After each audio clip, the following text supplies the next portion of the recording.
Hey guys, welcome back to my sewing room. I'm Kelly and you found me here on Pick and Stitches, and today we're going to be working on block 4 or month 4 of our dragon fruit block of the month. I can't wait to jump in and show you all my tips and tricks.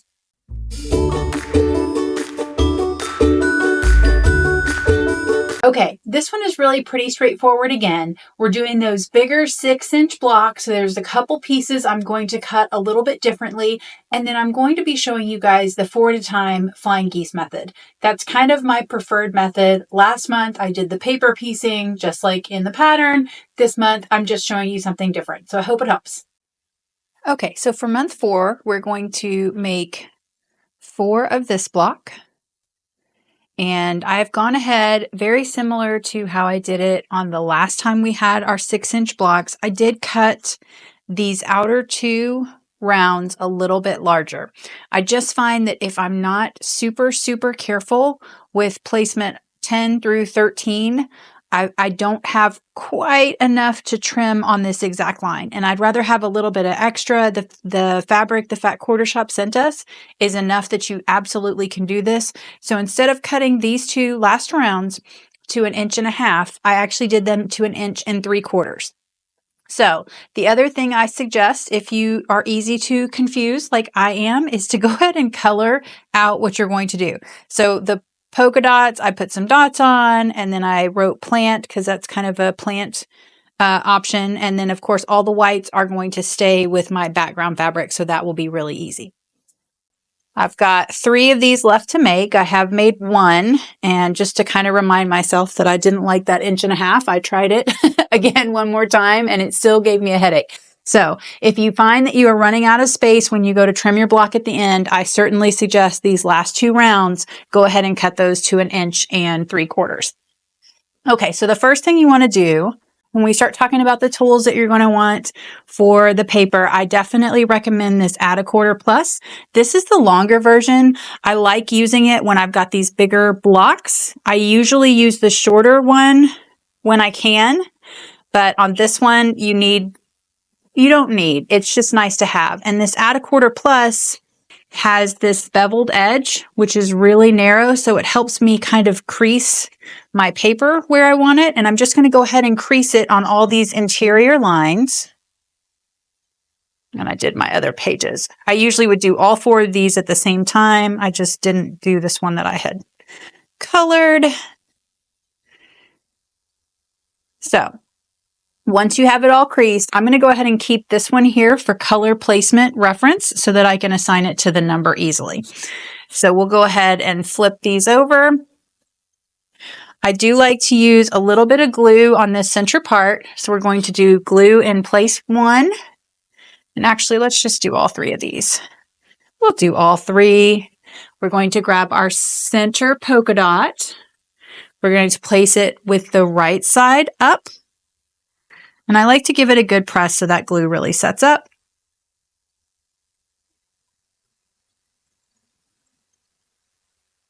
Okay. And then once that has had a second to set, I do like to use these smaller mats. This is a rotating mat. I don't actually use it for a rotating mat very often because it doesn't glide as easily as my Sew Daily one, but it is... I like to kind of wear out a cutting surface and then get a new smaller mat just to save some expense. So I'm going to fold that back. And if this is greater than 1/4 inch, then you would use this Add a Quarter to trim it. I'm not going to have to do that on this one. So let's see about the next one. We're going to just fold it back between 1 and 2. That one might be a hair over. It's probably not enough to be a problem, but it can have a little haircut. So we'll do that for all 3 of them.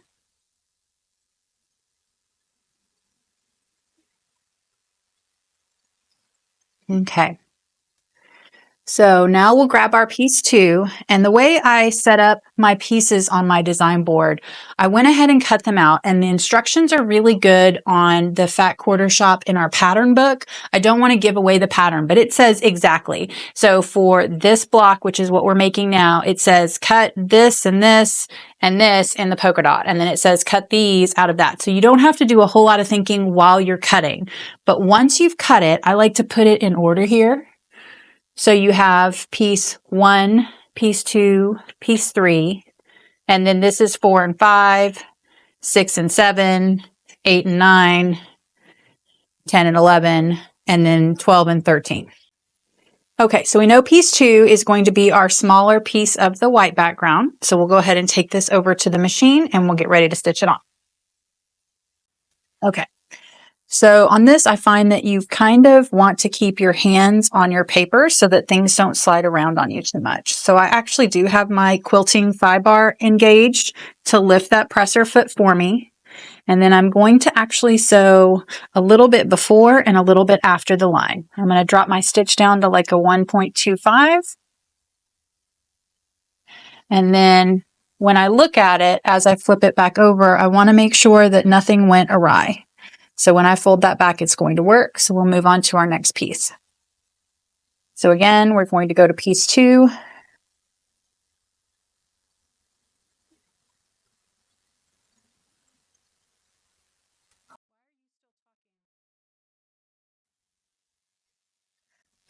So we're going to move this over, use my thigh bar. And if you don't have a thigh bar, you absolutely can raise and lower. I just find that I want to keep my hands on the fabric if I can do it.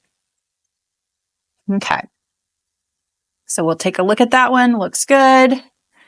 And I do find that I need to flip it over and take a look every time because it's remarkable how often things have slipped a bit. So the thigh bar helps, not letting go helps. Okay. So now, yep, see what I mean?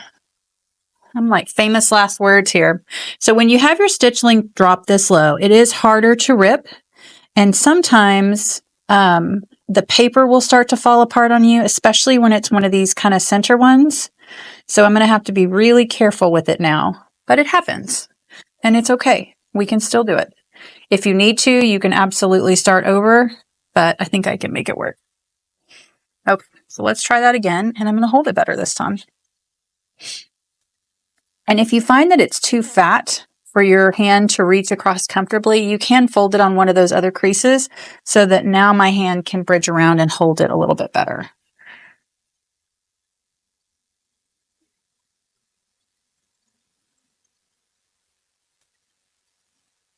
And that's way better.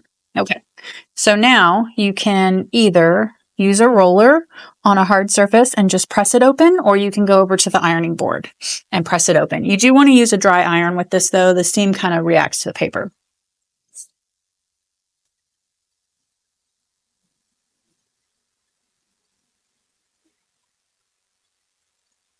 Oops.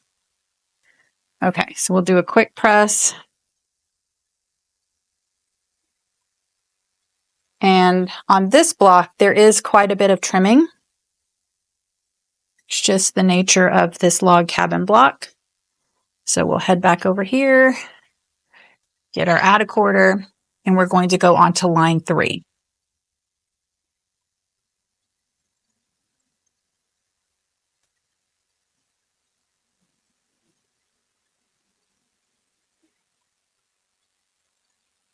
And you can see how once you get into kind of a rhythm with these, you could do quite a few at the same step pretty easily. And if you can keep all your details straight, you could do some of the different style blocks at the same time. I personally seem like it's better, especially with these combination fabrics, to just go ahead and do one colorway at a time. Okay, so now we're going to add piece 3. I know that piece 3, I ironed off my color placement, you guys. So if you use a friction erasable pen, you're going to iron off your color placement. That's why I wanted to save that one. Okay, so I know that piece 3 is going to be my white. I'm just confirming that. We'll head back over to the machine. Okay, so same thing. We're going to line it up right sides together. You want to hold it so that it doesn't move. And if folding that paper makes it more reachable, then definitely do that. And then off we go. Oh, I forgot I had my thigh bar there. So yep, that looks good.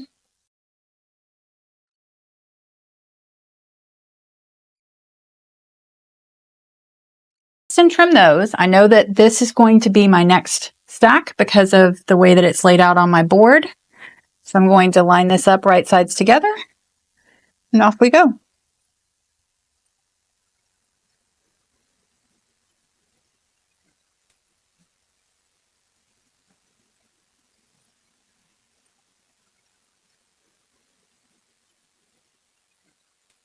See, and that got off a little bit, but it's okay still.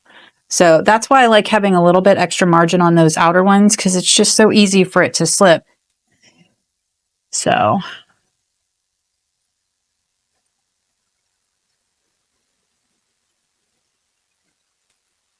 And if you feel like it's slipping, you can always stop once your needle's in and take a look and make sure that those two edges are still aligned. And that looks good.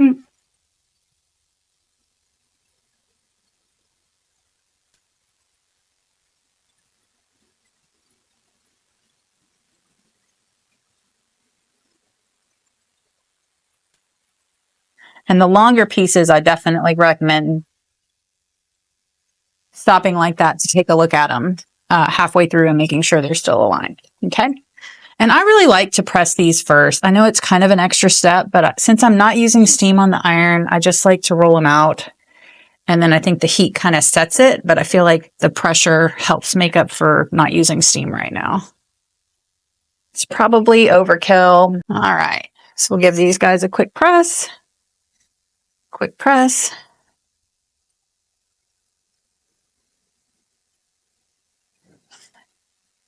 And then since everything is so lined up on my board, I'm kind of running out of pieces. It makes it really obvious what's going to come next. But first I have to trim. So we're going to come over here and line it up on the 5. And sometimes you have to kind of pull that stitching out a little bit, because I do like to stitch past the line a little bit just so it holds it together. And sometimes you won't have very much to trim off, and that's okay. As long as you've got enough to have that seam, you're good. I'm just trying to get off the extra. Okay, so now we know we're going to use this next piece here. So I'll head back to the machine. Okay, so we've got piece 5. So once you have the needle kind of traveling, you can pick that up and take a peek and make sure it's still aligned. Because a little bit of drift on those small pieces is not great, but a little bit of drift on these larger pieces can make a lot of difference. If you've got 6 or 7 inches to travel, you're off by a couple degrees.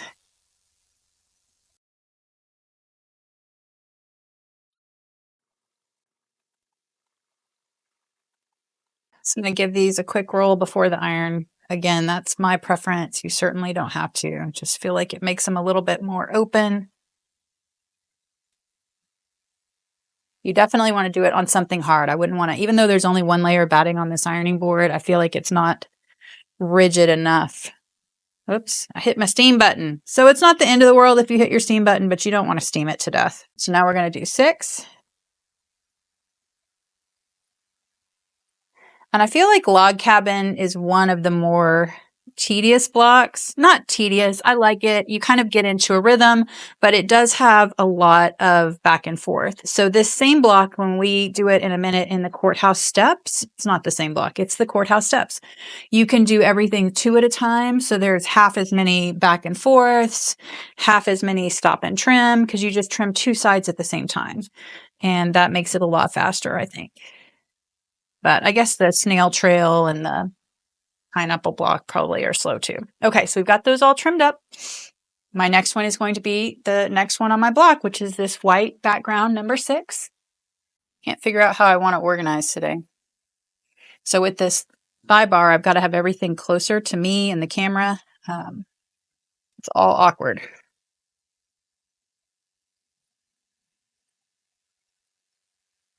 So again, if you pick it up and take a peek, you want to make sure that that white fabric underneath is lining up with your edge.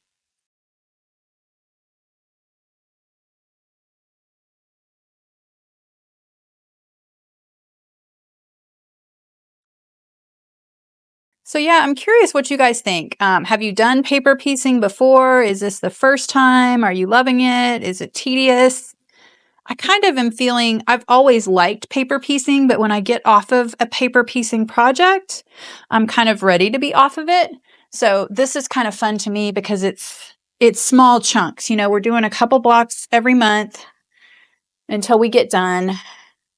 It's never like too much all at once. I feel like you definitely could get into a rhythm Okay, let's see. I'm talking. Yep, I got to trim up 7 now.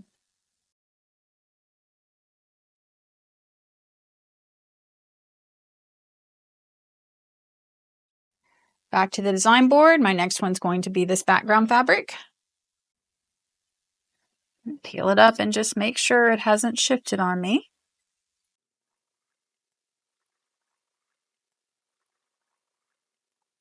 And see, that one was kind of trying to shift.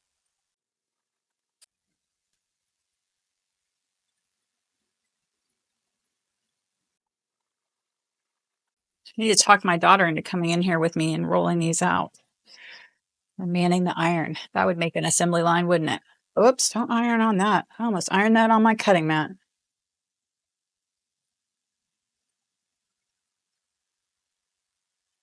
That would have been exciting. Okay, we're on to piece 8.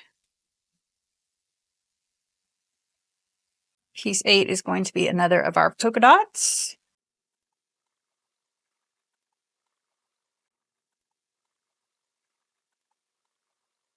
So I'll grab the next one in my order.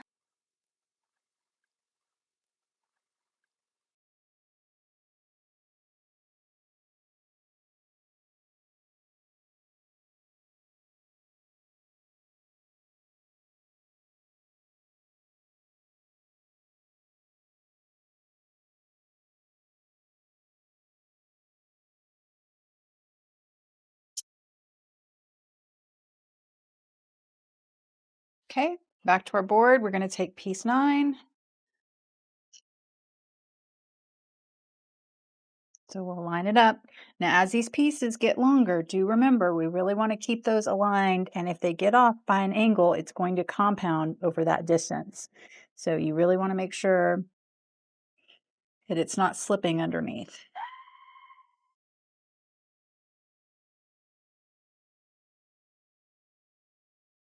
And another tip I have for you, you definitely want to sew right on the line. But if you find that as you're folding them out and you're going to trim, you don't quite have enough, if you sew a little bit to the outside of the line, that gives you the tiniest bit more wiggle room. If you sew to the inside of the line, it's going to make things even tighter. So if you're struggling, maybe aim for just one thread width to the right of those lines.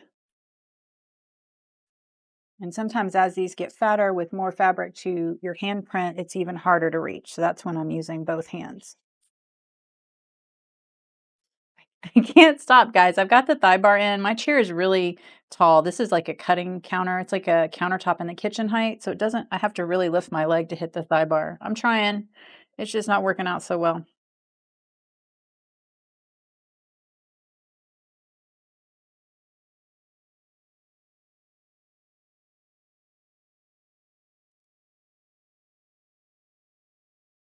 Okay, so now we're on to number 10. And this is where I started to cut my strips a little bit thicker. So instead of the 1.5 inches, I went with 1 3/4 inches. Again, you may not find that you need to do that, but I found that it was just a little bit easier for me on these last 4 pieces to go slightly wider. So back to our design board, I'm going to go with that white background that's next. And then same as before, if you're going to sew to one side of the line or the other, sewing a little bit to your right will help you have a little bit more room. Okay, I'm trying moving that camera over a little bit, guys. I know I keep bumping it when I use this quilting bar to lift my presser foot. Just know I'm trying.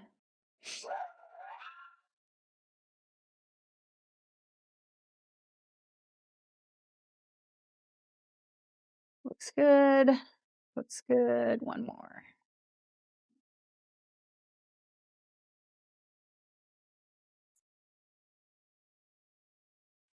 And see, when I fold this back, I definitely have enough room to trim now. It's actually more. Let's see if I can get that closer for you guys. It's going to be a little bit more than my paper. Where's my other colorway? You on the other test block that I made, you can see where that outside doesn't go all the way to the edge. It's like almost 1/4 of an inch in. And when you look at the other side of the paper, you're going to trim off some outer line there, but it's just not enough for me to feel like I have a whole lot of wiggle room. This one's better, but on this side, it's just marginally all the way around on these last 4 sides. So I hope that tip helps. I want to not worry about it. I just want to sew and go. And if giving me an extra 1/4 inch makes that easy, that's what I'm going to do.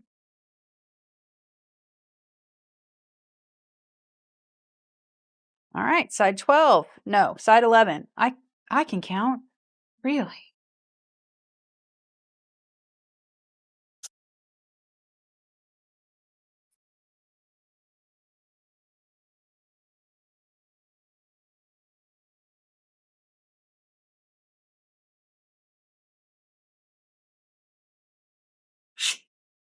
Okay.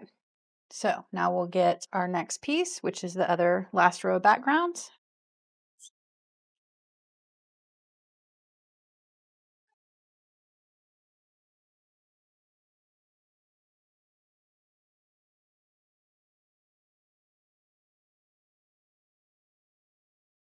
And I did starch all of my Tula Pink fabric as it came in from Fat Quarter Shop. I don't know if I've said that in this video, but I did.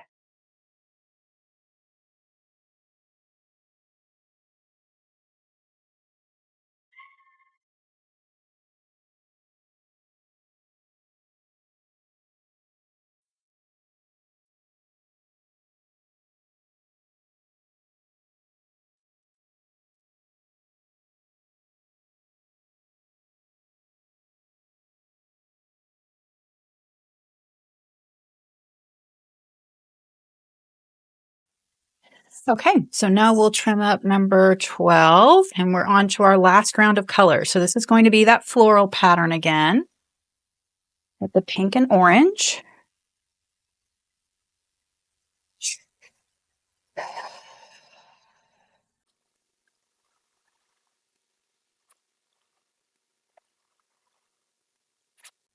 Okay, back to our design board, our shorter piece.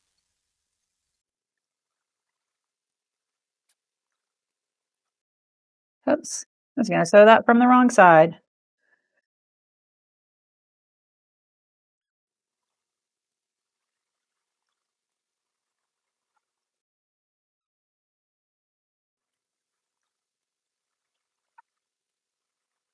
Okay. One more round.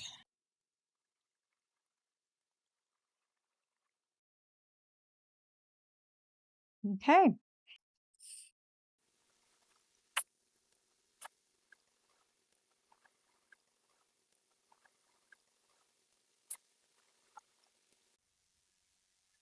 And now we have our last piece.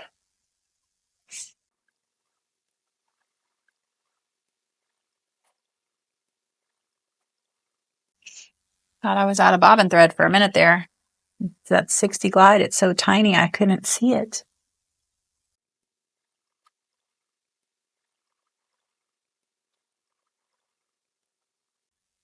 Okay, so now we'll go press all these open. Just like we've been doing, except for this round, we are going to trim our whole block. So I really like it when I press it and I can't see the paper anywhere. I've got like the tiniest bit of paper showing here, but that just makes me breathe a little bit easier. I know I'm going to be able to trim down this block and it's going to work out. Okay, so, whoops. I'm going to give it a good press. I'm going to grab my 6.5 inch ruler. You do not have to have all these rulers, but I do find that if you have a set of square rulers, when you have the size that is correct for your blocks, it's slightly easier to use.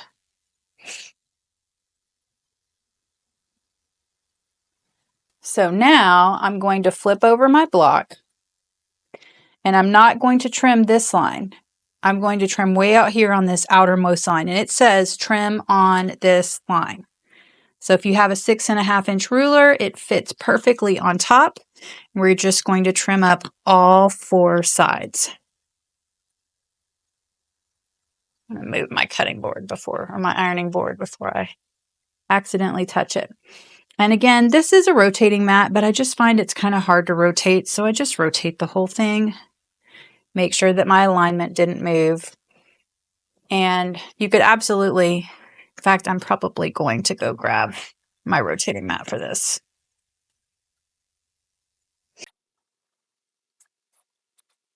All right, I decided for this, I do want my rotating mat so that nothing is shifting around on me while I'm cutting. That cut it just fine, but I have the tools, so I'm going to use them. And this will be a little bit easier. So I'm lining up the outside with the outside of my ruler.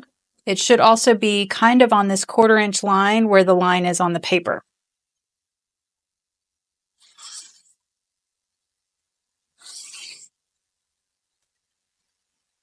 And then nothing should shift when I spin it around.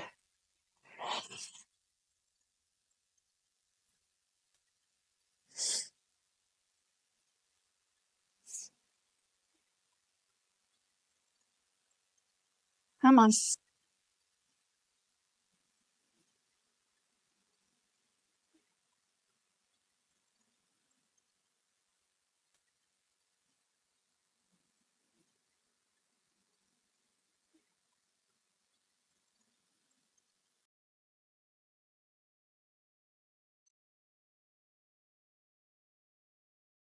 All right. So now this block is done. We can go ahead and remove all of our papers. If you're lucky enough to have children in the house, they kind of like to help with this, but I just want to fold it along these lines, and you should be able to rip them off really easily. If you can't, 2 things you can look at doing is adjusting your stitch length down to a shorter stitch length helps a ton, but also sewing with that 90 needle is a ton. I have sewn tons and tons of these with an 80 needle, and you absolutely can, but the 90 just makes it come off this easily. And occasionally, if you have to sew a seam twice, there'll be a little bit of paper between those 2 seams that is kind of finicky to get out, but really it's pretty quick. You just want to be gentle with your block and make sure you're not tugging it to death. And then after I get done with this step, I give them all a really good press. I use my steam and I throw them under a clapper, and I just let them hang out on this ironing board.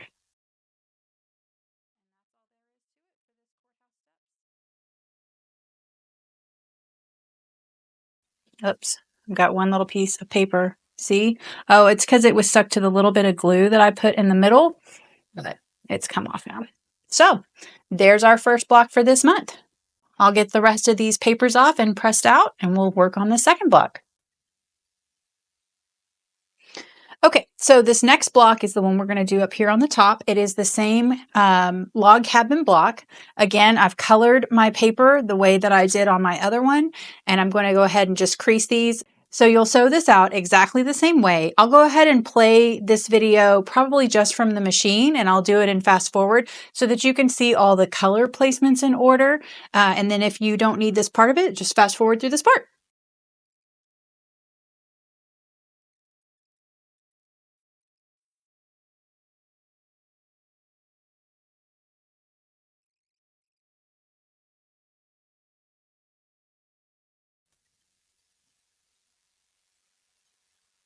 Okay, so this brings up an interesting point. I went to trim this, and that looks rather large for this first block especially. So what I want to do is make sure that I have enough when I go to trim this side 4 that I still have my 1/4-inch seam. Because if I did a bad job of placing my fabric, that's when that'll happen. And I actually am okay either way, but I just want to double check that.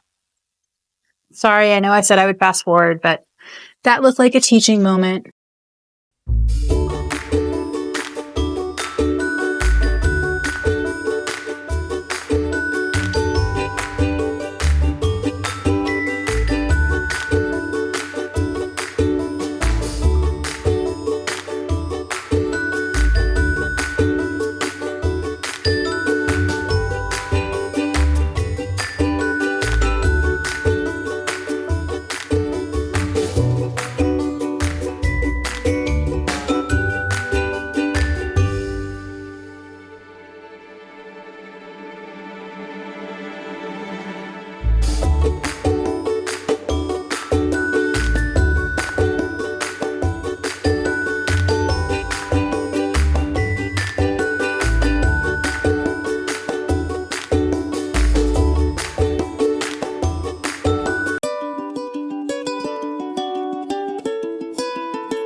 All right, so now we've got all of these made and pressed. All I have left to do is trim these up.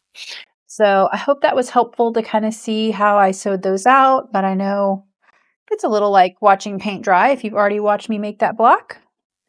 And you know my tip of trying to make that last outer row a little bit larger just to make it a little easier to do.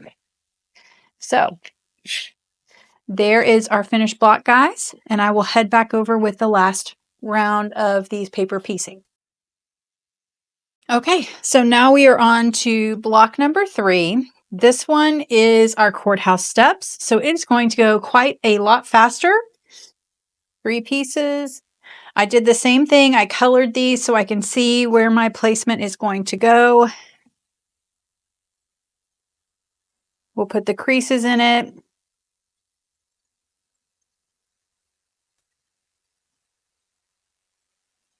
And the nice thing about courthouse steps is you get to do everything 2 at a time. So it is, you know, half of the back and forth that you have from the other block. But I like them both. They're fun. They're just different. Just different. Okay. So let's get our pieces in order because I haven't done that yet. I just have them kind of cut. So I know this is going to be piece 1. This is piece 2 and 3. This is piece 4 and 5. This is piece 6 and 7. So let's make some more room because I know that's confusing. I can even do 2 stacks so that it won't be as confusing because those are going to be the same. There we go. And we'll do those 2. And then I'll know that those will be last. Let's just bump it all up. Heidi, please don't cry. Kira's outside without you, but you'll be okay. You'll be okay. Okay, so now those are laid out in a way that can make sense in my brain. I'm going to go ahead and get the glue on this center back square. 1, 2. And I did make one of these blocks just to test and see if I did want that last round to be wider, and I did want it wider. So if you are using that 1 3/4 like I suggested, then you're going to want to do that on these last 2 pieces, 2 rows of pieces.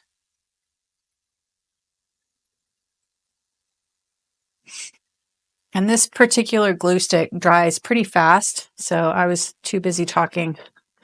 Too busy talking. Okay, so now we can trim up 3 and 4. I'm sorry, 2 and 3. That looks good. And give that one a haircut. It's a little haircut, not much. And if you decided not to do that step, that would be okay, but this is what you're lining up your next piece with. So if you skip this trim it step, it won't be as easy to line up your next piece and know that you're exactly 1/4 of an inch from where you're about to sew. So that's why you want to do all of this trimming in between. And the glue just helps hold that first piece in place because we're spinning it around. Looks fine. Oops. See, I just folded it here, which is the wrong spot, and you see how I didn't see any fabric? That's an indicator that something's wrong. Something's wrong, Kelly. All right. So now we'll grab our piece 2 and 3, and we'll head over to the machine and sew 1 on each side of piece 1. We are having a bit of a snow day here in Tennessee right now, and our puppy dog loves snow, but she was just naughty, naughty, naughty and ran across the woods and would not come back. So she doesn't get to go outside right now.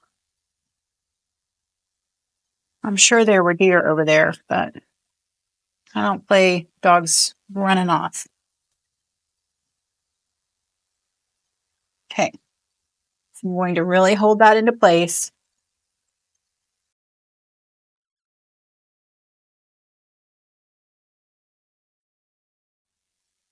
So this roller will be your friend on this one because it definitely gets stuff out of the way so you can do the other side, because you wouldn't want to sew over the top of what you've already sewn without pulling it out of the way.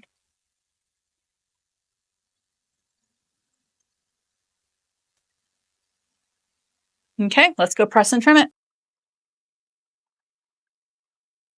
Okay, so one thing I think I forgot to mention when I was looking at the other ones is I do like to keep all of my papers oriented the same way. So that one actually is flipped around. So all of them are the same way. So I'm not spending a whole lot of time flipping back and forth. It's just another way to be efficient. So I know next I'm going to cut piece 4. So I'm going to orient all of these so that piece 4 is facing this way. And I'm not always perfect at this, but that's kind of my goal. And then I can just pick it up. Because I'm right-handed, I like to put my crease in by holding the ruler and folding back with my left. I'm going to pull that out of the seam because you know I sew past the line on purpose there. And then I'm going to flip it around and trim it. And then I'm going to set this piece right here with my side forward this way. So I basically am just keeping everything to where it's single movements, if that makes sense. So I don't have to figure out before I start that last crease what direction my fabric is. So then I'm just going to move it aside, grab my next piece. It's already lined up, set my ruler down. Does that make sense? I hope it makes sense. It's just one more way to choose to lay it out so that you don't have things going all cattywampus and you have to think about it every single time. So now all of these have 12 to the right, 12, 12, 12. So now when I go over to the machine, the next thing I'm going to be sewing is this piece number 4. Okay. Now I've got all my piece number 4s over here on this right-hand side so I can see them. I'm going to flip it up and I'm going to sew down number 4. It's just fewer movements, I guess. Pull it back through, roll it out, sew the other side. So I flip it around. Now I'm going to sew the other side exactly the same way.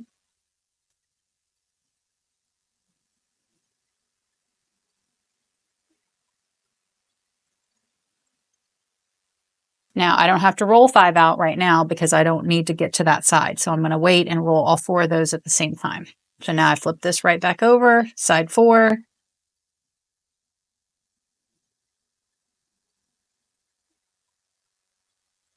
And at the end of the day, does it really matter? No, it just makes things a little bit faster.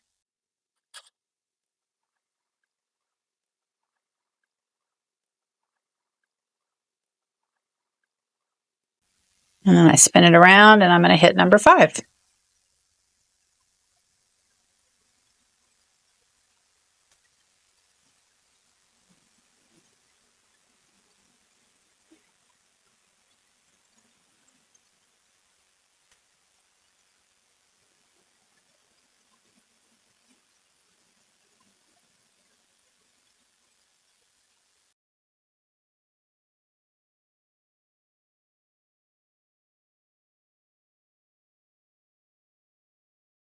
Flip it around, hit number 5.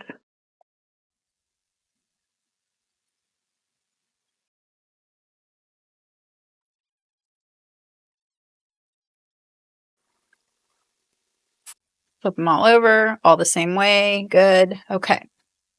So now we're going on to 6. So I'm going to turn 6 over here to the left and start with it. We're going to do 6 and 7. So that's the beauty of this block. We can do both. So 6, 7,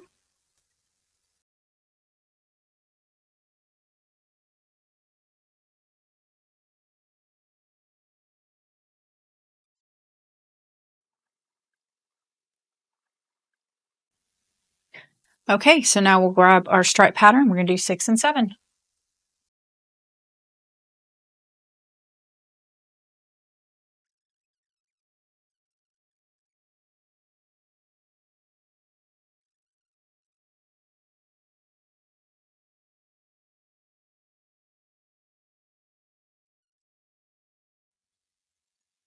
Okay.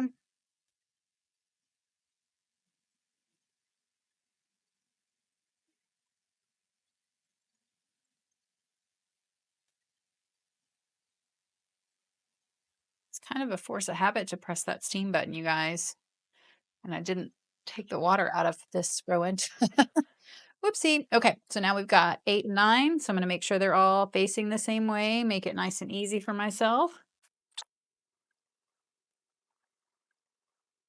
Yeah, I feel like courthouse steps and log cabin have very similar appearance, but because of the two at a time, I really like the courthouse steps.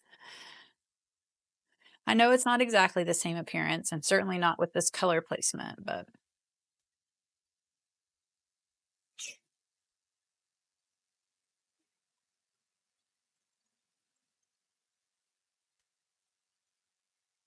and it probably wouldn't be bad if we were doing like 57 of the same block instead of 4.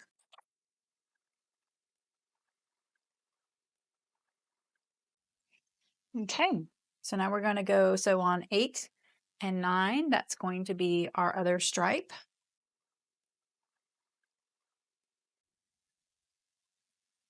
And again, you don't have to fold these back between. And if your paper is lining up and it says 9 first instead of 8, that's okay. It doesn't.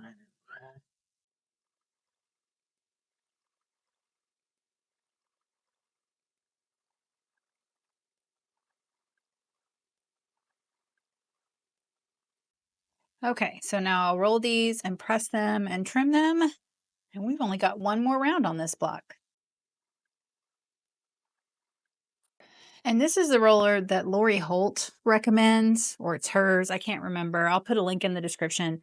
But as you can see, it's like flat. It's not curved. Sometimes they're curved from one side to the other, and that's not going to give you as flat a result. So we will press and hit the steam button on accident, because that's what I keep doing. So clearly your paper will not totally fall apart on you. It's just not ideal. Okay. So now, is my paper the same way? Nope. Just faster to do it right now. Okay. So now we've got 10 and 11. We're going to trim up.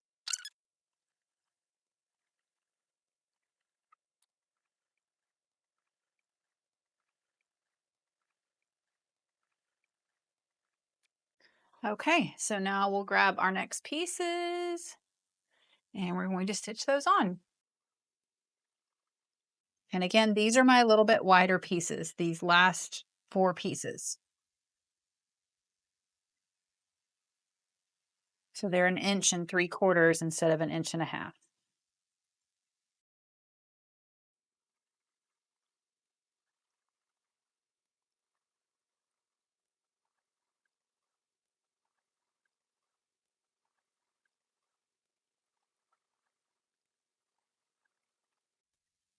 Okay, so we will roll and press again.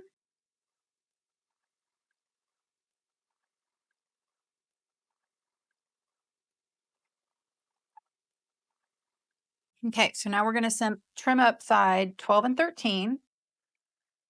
And again, on these last 4 pieces, if you did not cut yours a little bit larger, if you will stay towards the sewing machine when you're stitching your line, that gives you just the tiniest bit more wiggle room. So you're going to sew just to the right of where the line is on the paper to give yourself just the slightest little bit of wiggle room. You don't want to go too far, but I found that just making mine 1/4 of an inch bigger made me happy. So that's what I did.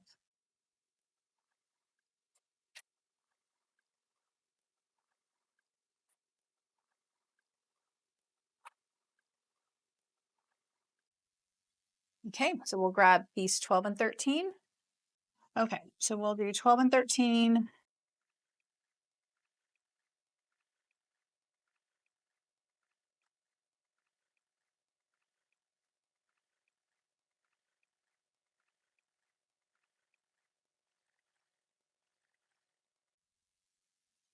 Okay, let's go press them.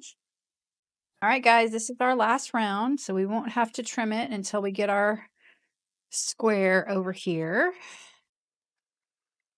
And remember, you really don't want to use a ton of steam on these until you get all the papers off. And we want to trim it before we take the papers off. So I want to get this nice and flat before we trim it. Let's iron it. Okay, we've got that pressed. Again, this is that one block that I made first that I thought was going to be kind of tricky to trim. We're going to see if we've got enough size on it. It just looked to me like it was not enough because it doesn't cover all the way to the edge of the paper. If you can see that there and here, and probably me, but I want to sew the way I want to sew, and I want it to be easy, and that felt less than easy. So I made the pieces a bit bigger, whatever it takes to make you happy on your own sewing room. Okay, so I'm going to line up with the trim it line, not the 1/4 inch seam line. And let's just see. Move that over before I mess up my ironing board.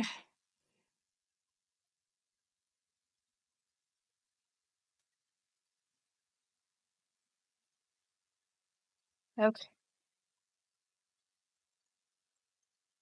Okay, so after I trimmed it up, I'm actually not seeing any paper that is exposed outside of the fabric.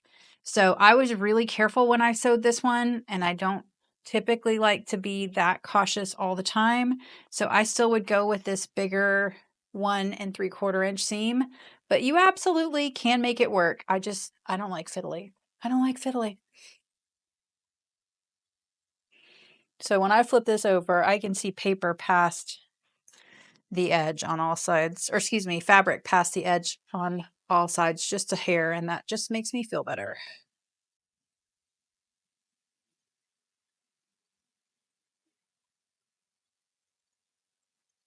All right.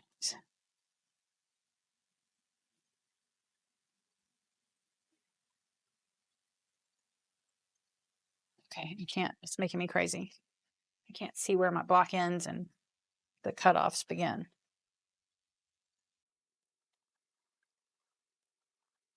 And in case you're wondering, I decided to stack up this little bitty mat on top of my Sue Daily mat. I just feel like I really like the ball bearings in this and the way it spins around, but it is a more expensive mat. And so if I can kind of wear this little guy out and then replace it more often, that seems to make sense to me than wearing out your larger mat. So whenever I can, I grab a little bitty mat so that my multiple thousands of cuts are all here. And when I want to replace that one, I think it was like $15. So very cost effective if that's how you use your stuff.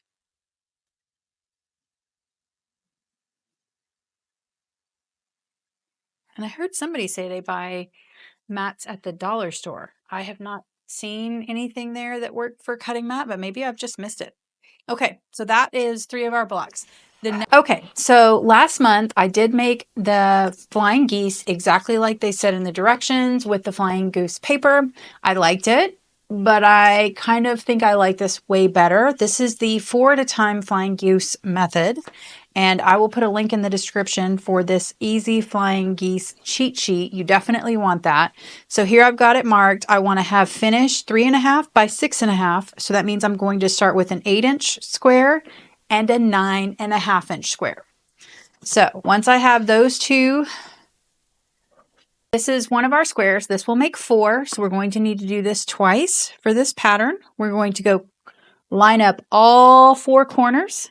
And I'm going to trim all 4 corners. And then I'm going to pin, and we're going to take this over to the machine and sew 1/4 inch seam down this long side for each piece. So we'll sew this with the guided foot. I'm using my 60 glide thread still.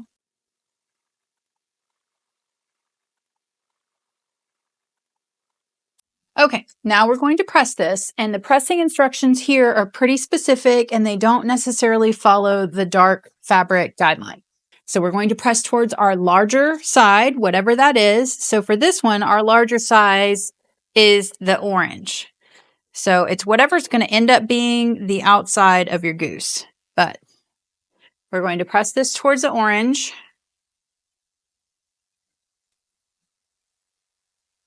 And then we get to do our next step. Okay, so now we're going to put these together. And honestly, your tendency to put these together is going to want to nest these seams. We're not actually nesting those seams. We are lining up these opposite, not having the dog ear sides. So we'll take this and pin it.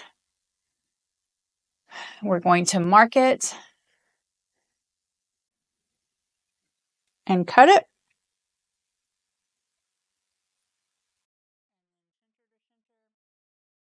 And cut it. Pin this other side. Ouch, not pin me. Okay, let's go stitch that on.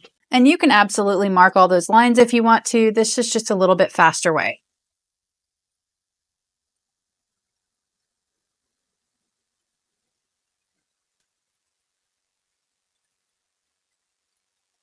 All of these cheat sheets from the Fat Quarter Shop have a little bit of extra margin built into them.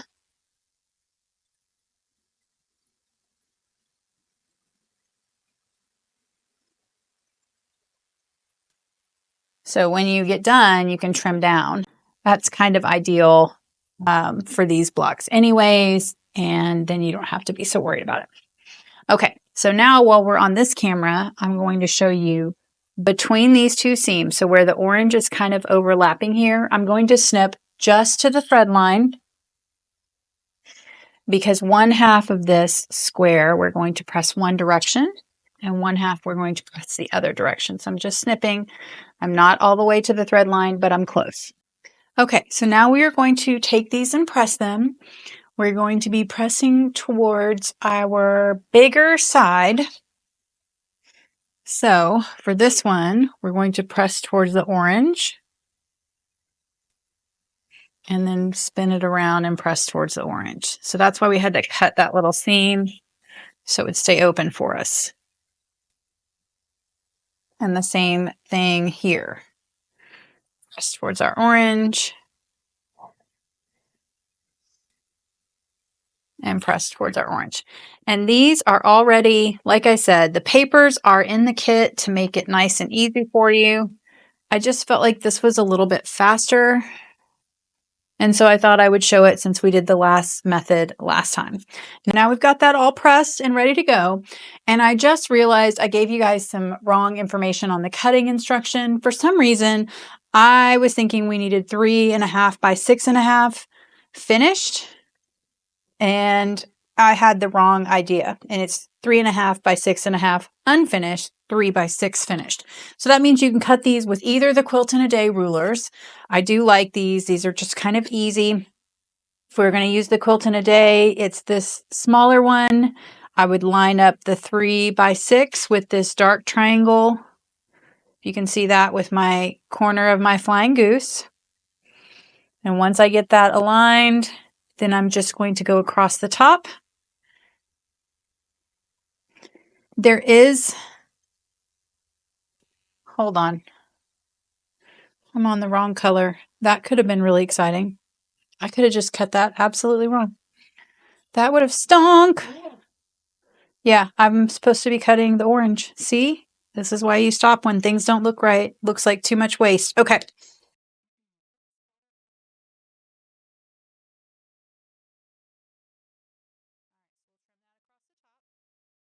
Spin it around and hit this side. Now you could spin it around and hit this side at the same time, but I'm going to want to flip this guy around anyways to hit both sides. So why not just do them at the same time? So I still have my 1/4 inch at the top. I still have a 1/4 inch on each side, and we'll trim those up.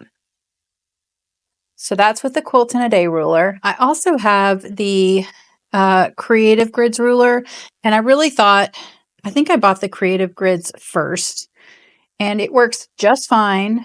I just tend to like this one better. I don't know why. So we'll cut this one with this ruler, and then I'll switch to the other one.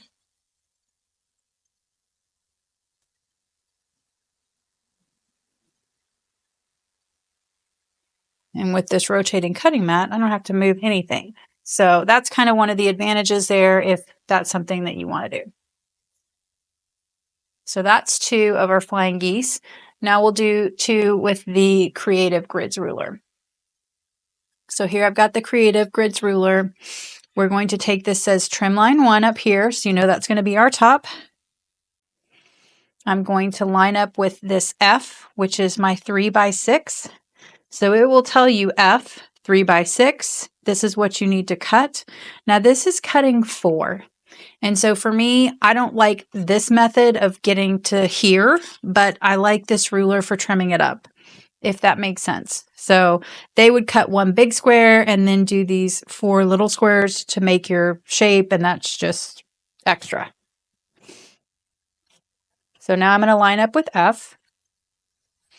I'm going to trim this side and this side. Those are the only 2 sides that I can trim from here. I'll get the rest of that out of the way. Ruler around to trim 2. I'll spin my work around to trim 2. And now I still want this 3x6, which is the white lines on this particular ruler. It still has my flying goose centered there, and it will help me trim the other 2 sides. So I don't care which method, use whatever works for you. But for me, I tend to reach for the other one just because this one has all of the squares on it. I want to cut fewer pieces. That's just me.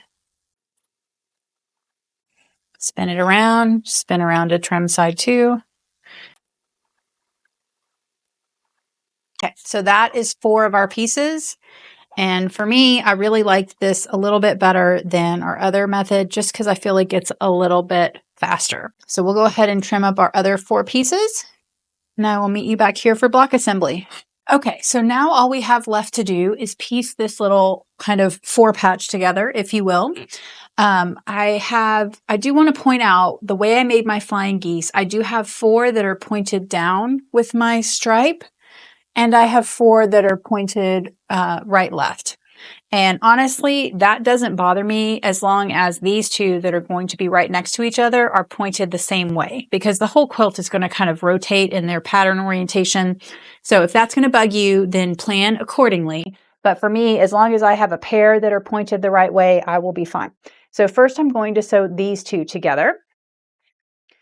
And I'm going to put my flying goose point on top so I can make sure and not cut that point off.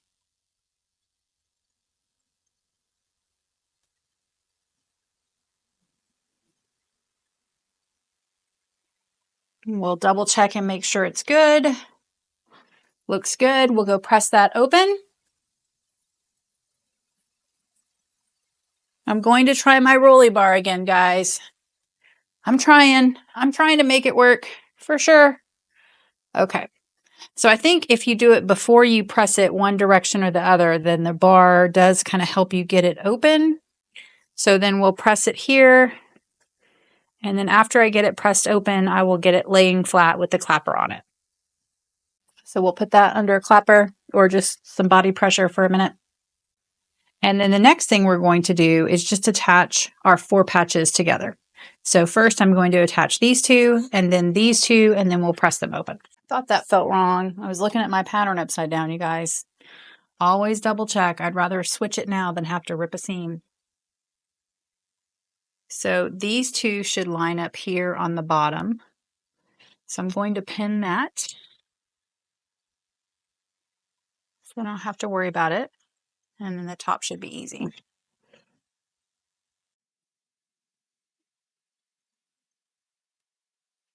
Okay, and now we'll take our bottom row. Double check our placement because I don't want to rip any seams.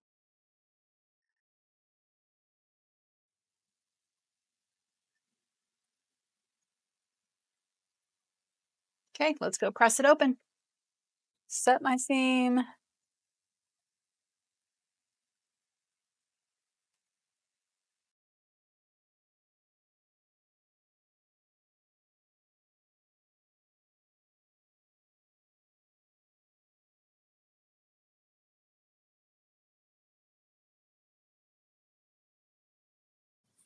Okay, that one actually worked pretty well with a little seam, so I'm not hating it. I still feel like I want to press it flat and put the clapper on it though. Okay, so now we have our top row, we have our bottom row, and we're going to stitch those two together.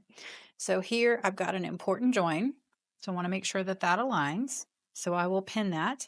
These seams are both pressed open, so I find that if they're both pressed open, I really want to poke a pin because it's just easier to make sure it's right. So I'm going to come right out at this point, and then I'm going to go just between those two.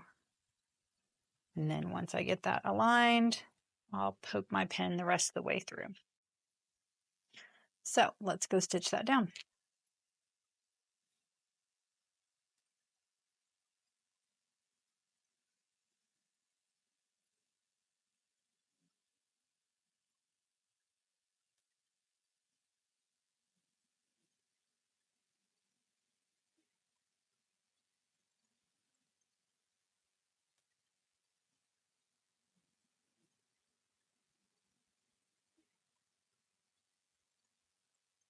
Okay, let's check our alignment.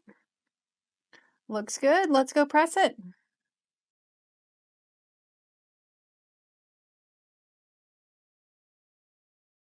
Okay.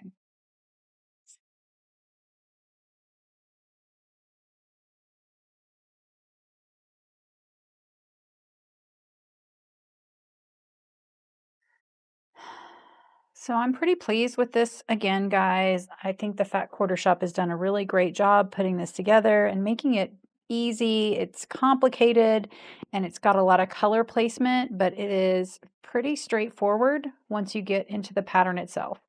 And it's more straightforward if you do the papers for the flying geese than I was doing. I just feel like this is a tiny bit faster and it's my preference, but you don't have to have it be your preference, and that's okay. As they say, there is more than one way to skin a cat. I really do need another reference, though, that is not quite so gruesome. Anybody have an expression for me that I can say instead of that? Just comment below and say, hey, this sounds so much nicer, Kelly. All right, I'll put it under the clapper and we'll get them up on the design wall and I'll do the other 3 blocks. Okay, guys, that's a wrap on month 4 of our dragon fruit block. I hope you've enjoyed this. I certainly have. I like doing paper piecing, but sometimes if you do an entire quilt all at once, it gets a little bit tedious. So I really like these bite-sized chunks. I hope you've enjoyed sewing this one out with me. If you do like any of my unboxing videos or tutorials, please hit that like and subscribe. It helps me out a ton. And until then, I will see you guys next time.